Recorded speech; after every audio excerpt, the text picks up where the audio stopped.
निशु, अंशु, ये लो मिठाई खा लो। अरे वाह माँ, ये मिठाई कहाँ से आई? अरे वो सीता दीदी है ना, उनके पति ने नई मोटरसाइकिल ली है तो वही आज दोपहर में लड्डू दे गई थी। लो ये 2 लड्डू हैं, तुम दोनों एक एक खा लो। तुझे तो लड्डू पसंद नहीं है ना अंशु, तो ला मैं ही खा लेता हूँ। पर भैया, जब तक अंशिका निशांत से कुछ कहती तब तक निशांत दोनों लड्डुओं को अपने मुंह में डाल चुका था। और फिर दोनों लड्डू खाने के बाद हाँ हाँ हाँ हाँ हाँ हाँ, तू कुछ कह रही थी? नहीं कुछ नहीं भैया। ये है निशांत और अंशिका और उनकी माँ निर्मला। निशांत बड़ा था और अंशिका उसकी छोटी बहन। जब ये दोनों बहुत छोटे थे तभी इनके पिता की एक पुल के गिर जाने की वजह से मौत हो गई थी। सरकार ने मुआवजे के तौर पर निर्मला को 10 लाख रुपए दिए। वो जानती थी कि ये पैसे उसके दोनों बच्चों के काम आएंगे, इसीलिए उसने दिन रात करके मेहनत की, लोगों के घरों में काम किया और अपने दोनों बच्चों को पाला। वक्त बीता तो दोनों भाई बहन बड़े हो गए। अब निशांत कॉलेज में था और अंशिका 12वीं में। फिर एक दिन, माँ कुछ पैसे दे दो ना। अरे कहाँ से लाऊं रोज रोज इतने पैसे? अभी 3 दिन पहले ही तो तुझे 200 रुपए दिए थे ना। पर माँ वो तो खत्म हो गए। बस का किराया, कॉपी, पेन, कितने खर्चे होते हैं मेरे। अच्छा, अंशु का स्कूल तो तेरे कॉलेज से भी दूर है, पर उसके पैसे तो इतनी जल्दी खत्म नहीं होते। सच बता निशु, तू क्या करता है पैसों का? माँ यार फिर से मत शुरू हो जाओ यार अब। निशु, हम गरीब हैं और ये सच्चाई तू जितनी जल्दी समझ लेगा उतना ही हम तीनों के लिए बेहतर है बेटा। ओफो माँ, तुम्हारा तो हर बार का नाटक है। जाने दो, मत दो पैसे, मैं जा रहा हूँ। हर दूसरे तीसरे दिन निशांत इसी तरह से अपनी माँ से लड़ाई कर लेता था। उस दिन भी उसने अपना बैग उठाया और कॉलेज निकल गया। फिर कॉलेज में, अबे क्या हो गया? 12 क्यों बजे तेरे मुंह पे? कुछ नहीं यार, सुबह सुबह माँ ने मूड खराब कर दिया। बस 200 रुपए तो मांगे थे, कोई किडनी थोड़ी ना मांग ली थी उनकी। अबे यार तुझे सुट्टा पीना है ना, चल मैं पिला देता हूँ। थैंक यू यार, देखना क्या हालत हो गई है मेरी। एक सिगरेट पीने तक के पैसे नहीं बचे मेरे पास। यही वजह थी कि निशांत की पॉकेट मनी बहुत जल्दी खत्म हो जाती थी। दूसरी तरफ अंशिका थी जो निशांत से बिल्कुल अलग थी। स्कूल जा रही है अंशु? हाँ माँ, एक बात बोलूं? लो ये 100 रुपए रख लो आप, मेरे पास बचे हुए हैं तो आप भैया को दे देना, हो सकता है उन्हें सच में जरूरत हो। अपनी बेटी की समझदारी देखकर निर्मला ने उसे गले से लगा लिया। वक्त बीतने के साथ निशांत और भी चालाक होता गया, जबकि अंशिका और भी समझदार। ऐसे ही कई साल बीत गए। निशांत ने अपनी माँ को बिना बताए एक लड़की से शादी कर ली। उस लड़की का नाम शीला था और शीला निशांत से भी बड़ी लालची और चालाक थी। एक दिन घर में शीला को निर्मला के सामान से एक कागज मिला। शीला ने फौरन उस कागज की फोटो खींच ली और फिर शाम को, इधर आइए, आज बताती हूँ आपको कि आपकी माँ कितनी तेज है। क्या मतलब? ये देखिए, आज मैं घर की सफाई कर रही थी तब ये कागज मुझे उनके सामान से मिला। आपको पता भी है आपके पिताजी के मरने पर माँ जी को पूरे 10 लाख रुपए मिले थे, जिसकी उन्होंने एफडी कर दी और अब वो पूरे 20 लाख हो गए हैं। लो बताओ, और हमें लगता रहा कि हम पैदाइशी फकीर हैं। निशांत ने अपनी माँ निर्मला से जब इस बारे में बात की तो निर्मला ने मुआवजे और सड़क हादसे वाली बात दोनों भाई बहनों को बता दी। अरे माँ तुम कितनी अच्छी हो, मैं दूसरे की दुकान पर काम करता रहा और मुझे पता ही नहीं था कि मेरी माँ मुझे 20 लाख रुपए देने वाली है। 1 मिनट, तुम और बहू दोनों कान खोलकर सुन लो। इनमें से बस 10 लाख तुम्हारे हैं और बाकी के 10 लाख अंशु के। तुम कल ही अपने पैसे ले लेना मुझसे और तुम्हें जो करना है वो करना, पर बाकी के 10 लाख तो मैं अंशु को ही दूंगी। उसकी पढ़ाई लिखाई और शादी में काम आएंगे वो, समझे? निर्मला की बात सुनकर निशांत की भौहें चढ़ गई, लेकिन इस वक्त वो अपनी माँ को नाराज नहीं कर सकता था। फिर अगले दिन निशांत की जिद पर निर्मला ने अपनी सालों पुरानी एफडी तोड़ दी और दोनों भाई बहनों में पैसे बराबर बराबर बांट दिए। पैसे मिलने के बाद अगले ही दिन काम का बहाना बनाकर निशांत घर से बाहर चला गया और फिर मायके जाने की बात कहकर शीला भी घर से चली गई। अब वो दोनों शहर के ही एक दूसरे मोहल्ले में रहने लगे। फिर एक दिन अचानक निर्मला बेहोश होकर गिर पड़ी तो अंशिका उसे लेकर अस्पताल भागी। देखिए मिस, आपकी माँ को मेजर हार्ट अटैक आया था। अच्छा हुआ जो आप उन्हें यहाँ वक्त पर लेकर आ गई, वरना कुछ भी हो सकता था। ऐसा मत कहिए doctor, please. Sorry, I am sorry, आप रोइए मत प्लीज। अंशिका बहुत सुंदर थी। डॉक्टर संकेत को अंशिका पहली ही नजर में भा गई। उधर अंशिका ने जब निशांत को माँ के बारे में बताया तो वो अस्पताल आने में भी टाल मटोल करने लगा। अंशिका अपने भाई की चालाकी समझ गई थी, इसलिए उसने दोबारा अपने भाई को फोन नहीं लगाया। निर्मला उस अस्पताल में करीब 1 महीना एडमिट रही और उसके इलाज में अंशिका के वो सारे पैसे खर्च हो गए जो निर्मला ने उसे दिए थे। जब निर्मला को ये बात पता चली तो वो अंशिका के गले लगकर बहुत रोई और फिर, माँ पैसे खर्च हो गए तो क्या हुआ, आप ठीक हो और मेरे साथ हो, यही मेरे लिए सबसे बड़ी बात है। और आप फिक्र मत करो माँ, मैंने एक नौकरी ढूंढ ली है अपने लिए, तो हमें अब कोई दिक्कत नहीं होगी। डॉक्टर संकेत की सिफारिश पर अंशिका को उसी हॉस्पिटल में रिसेप्शनिस्ट की नौकरी मिल गई थी। अंशिका को भी अब संकेत से प्यार होने लगा था और फिर एक दिन संकेत ने निर्मला से अंशिका का हाथ मांग ही लिया। संकेत बहुत बड़ा डॉक्टर था, उससे शादी करके अंशिका की जिंदगी ही बदल गई। संकेत के जोर देने पर निर्मला भी संकेत और अंशिका के साथ उसके घर में रहने लगी। ऐसे ही कई साल बीत गए और फिर एक दिन, अंशु, क्या तुम जल्दी अस्पताल आ सकती हो? हाँ, पर हुआ क्या है? अरे कोई शराबी है, एक्सीडेंट हुआ है उसका ब्लड ग्रुप रेयर है, वही तुम्हारे वाला। तो अगर तुम उसे हाँ, मैं समझ गई, मैं बस पहुंच रही हूँ। वैसे नाम क्या है उसका? उसके आधार कार्ड पर तो निशांत शर्मा लिखा है। ये नाम सुनते ही अंशु फौरन अस्पताल पहुंची। उसका शक तब यकीन में बदल गया जब उसने अपने भाई निशांत को फटे हाल अस्पताल के बेड पर पड़े देखा। अंशिका ने अपना खून देकर उसकी जान बचाई और फिर निशांत के होश में आने के बाद, मेरी जान बचाने के लिए शुक्रिया डॉक्टर, पर तुम्हें हुआ क्या था? सर, शराब की लत ने मेरा ये हाल कर दिया। पहले मैंने पैसों के लालच में अपनी माँ और बहन को छोड़ दिया और फिर किस्मत ने मेरा साथ छोड़ दिया। पहले पैसा गया और फिर मेरी पत्नी भी मुझे छोड़कर चली गई। सर, आप भगवान हो डॉक्टर साहब, जो मेरी जान बचा ली आपने। रुको, तुम्हारी जान बचाने का क्रेडिट मुझसे पहले इन्हें जाता है। इनसे मिलो, ये है मिसेस अंशिका, मेरी पत्नी। इन्होंने ही अपना खून देकर तुम्हारी जान बचाई है। निशांत ने अंशिका को देखा जो बहुत महंगी साड़ी पहनकर खड़ी थी। निशांत में कुछ भी कह पाने की हिम्मत नहीं थी क्योंकि वो समझ गया था कि भगवान ने अंशिका को उसकी सादगी का तोहफा दिया है और उसे उसकी मक्कारी और चालाकी की सजा।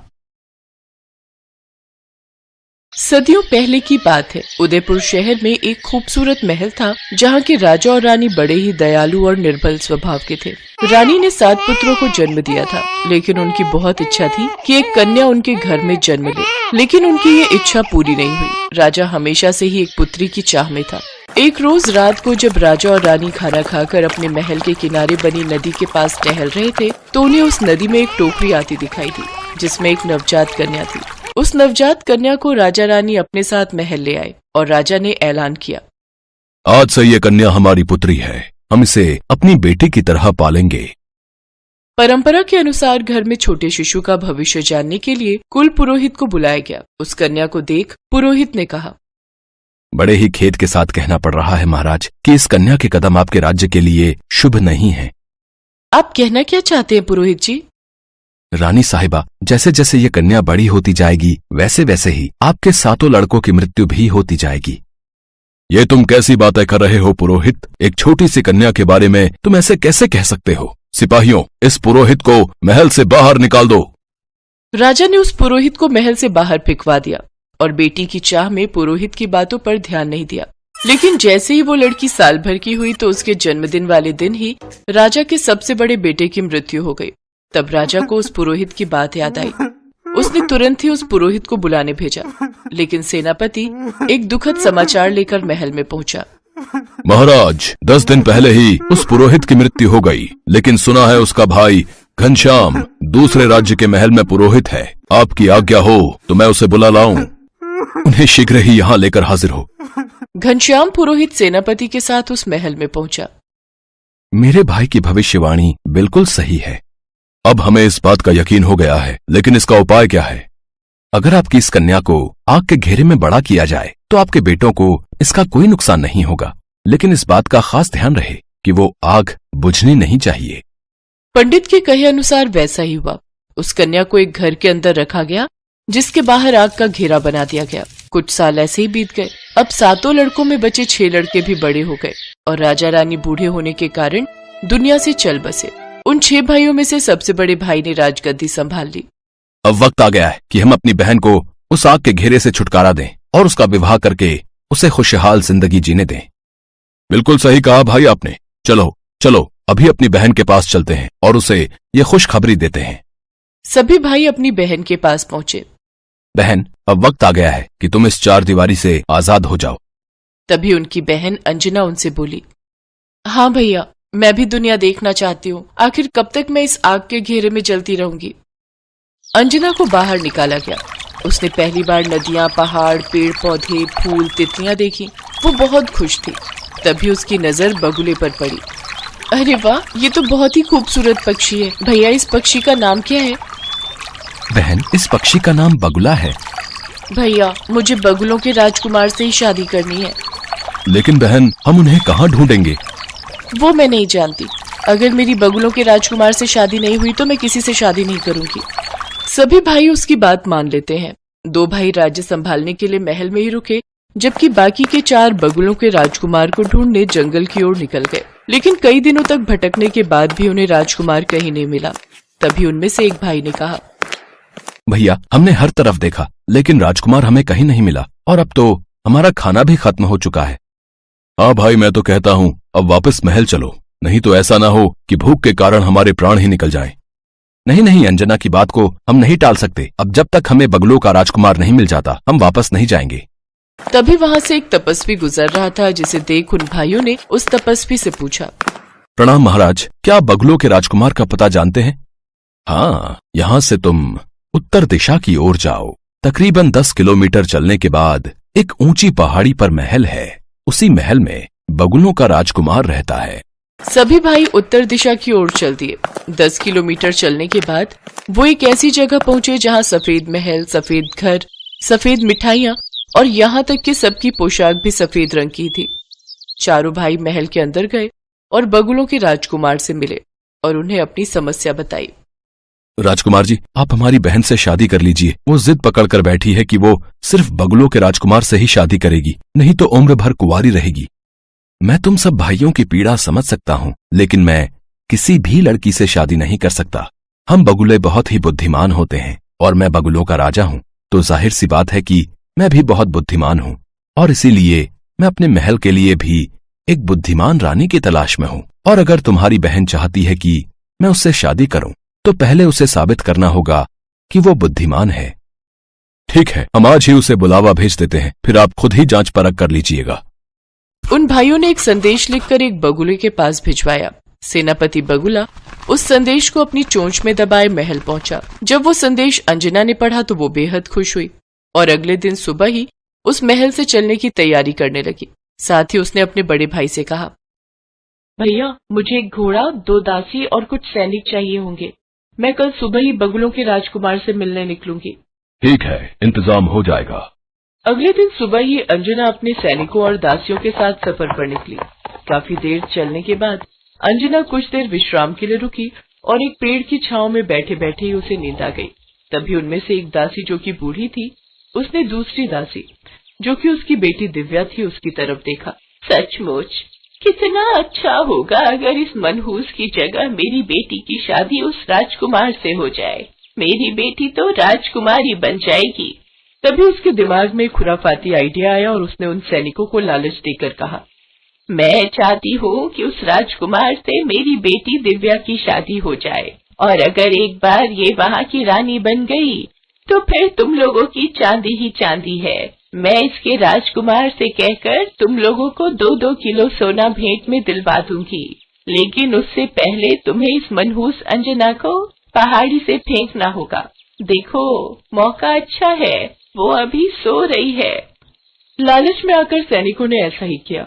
उन्होंने सो रही राजकुमारी को उठाकर पहाड़ी के नीचे फेंक दिया और दिव्या दासी को राजकुमारी के लाए हुए कपड़े और गहने पहनाकर बगुलों के महल ले गए।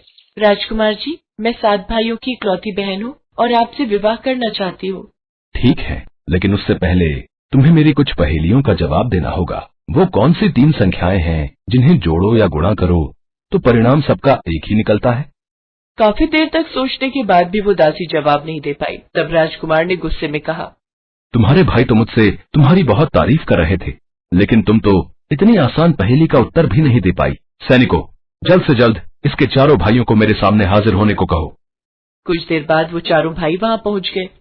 तुम चारों भाइयों ने मुझसे झूठ कहा कि तुम्हारी बहन बुद्धिमान है, लेकिन इसे तो साधारण सा गणित भी नहीं आता। लेकिन ये तो हमारी बहन नहीं है।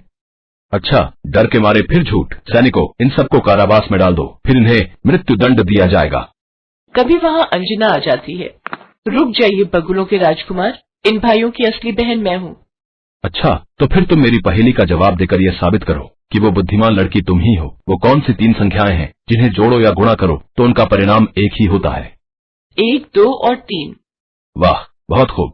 लेकिन अगर तुम राजकुमारी अंजना हो तो फिर ये लड़की कौन है? ये मेरी दासी की बेटी है।